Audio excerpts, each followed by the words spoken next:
Right, I found the final piece of the jigsaw, the bit I've been looking for a while. Budget winter road bike. I've been lurking on eBay, waiting for the right one, and I brought it down to the River Mimram, quintessential English chalk stream. Let's have a closer look at it.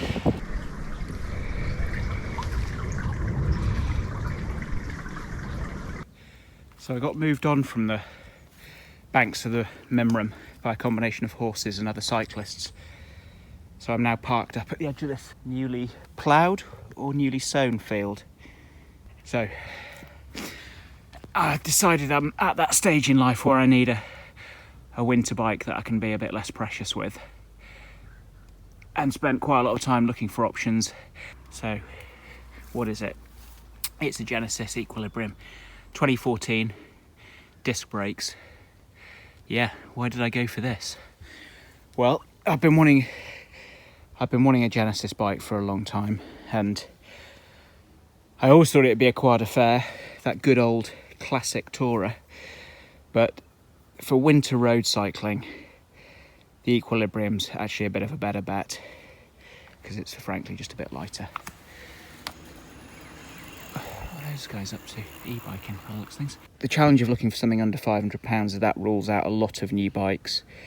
And unfortunately, most bikes don't come with mudguard mounts these days. Gravel bikes don't, cyclocross bikes generally don't. So something that was a few years older when they were more in vogue is actually not a bad place to start looking. Budget was 500 quid. There was a few that I was looking at on eBay over the past few months. Ended up getting this one for 340. It was 1,500 quid when it was new in 2014. But people generally don't want these sorts of bikes anymore because they seem to be not as quick as newer bikes, and they've got little mechanical disc brakes, which are, they feel when you're pulling them just like rim brakes, and obviously hydros are more popular these days. But from my perspective, needed something robust. This is definitely robust. How do I know? Well, I had it on my roof rack a couple of weeks after buying it, and clattered it into some low-hanging branches when leaving a swimming pool car park, so it's definitely tough. There's not a mark on it, so it probably enjoyed that, getting christened in style. What's good for a winter bike? Mudguard mounts, clearance of 28mm tyres, disc brakes, and once you put all of those things together, there isn't really much in the way of options. So this is what I've ended up with. Let's have a quick look at it. I always give a bit of a disclaimer when I'm doing these sorts of videos that I am sort of making this stuff up as I go along, so take it all with a pinch of salt. Steel is real. It's 631 steel, which I think's one of the lighter types. What have we got group set wise? Well, it's 10-speed 105, which is just brilliant.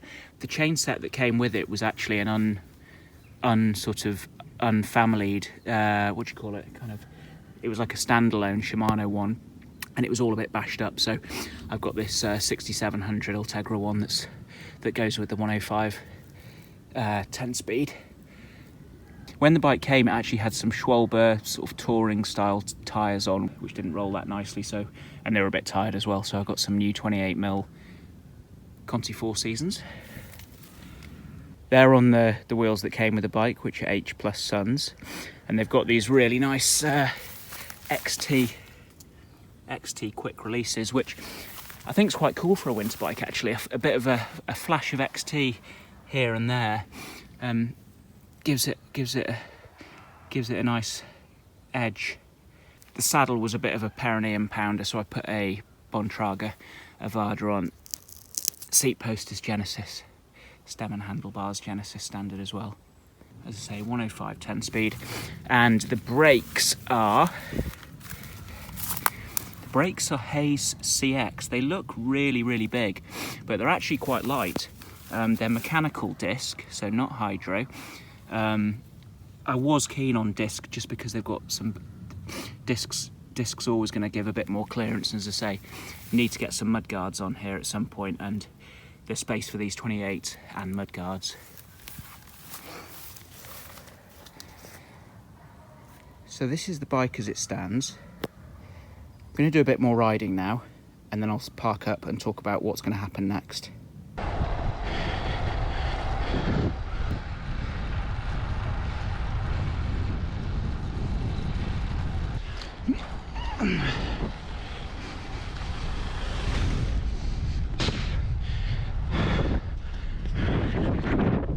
Normal. This is totally normal.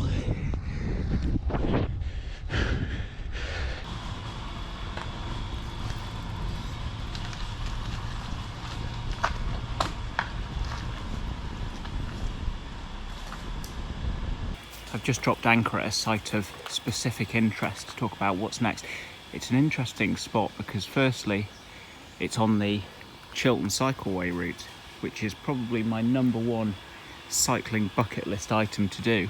300 kilometres around the Chilterns in 2 days. But it's also interesting because it's at the bottom of the climb that I'm going to have to go over to get back home.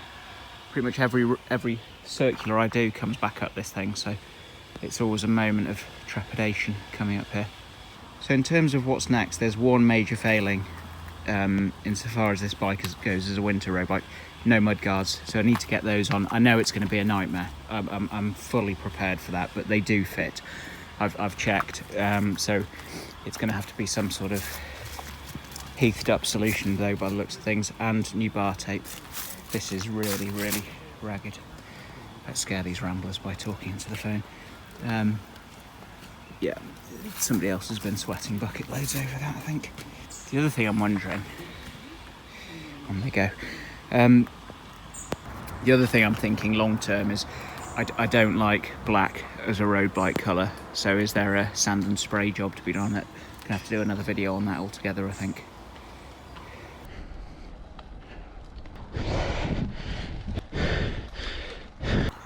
So that's what I'm working with.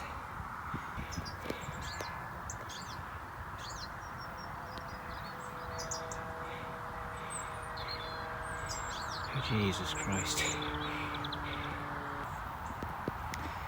Don't mess with ramblers. Probably just sacrificing the last cyclist that crossed them. Okay, that's the first test ride nearly done. I might do an update when I made some progress with the little bits and pieces.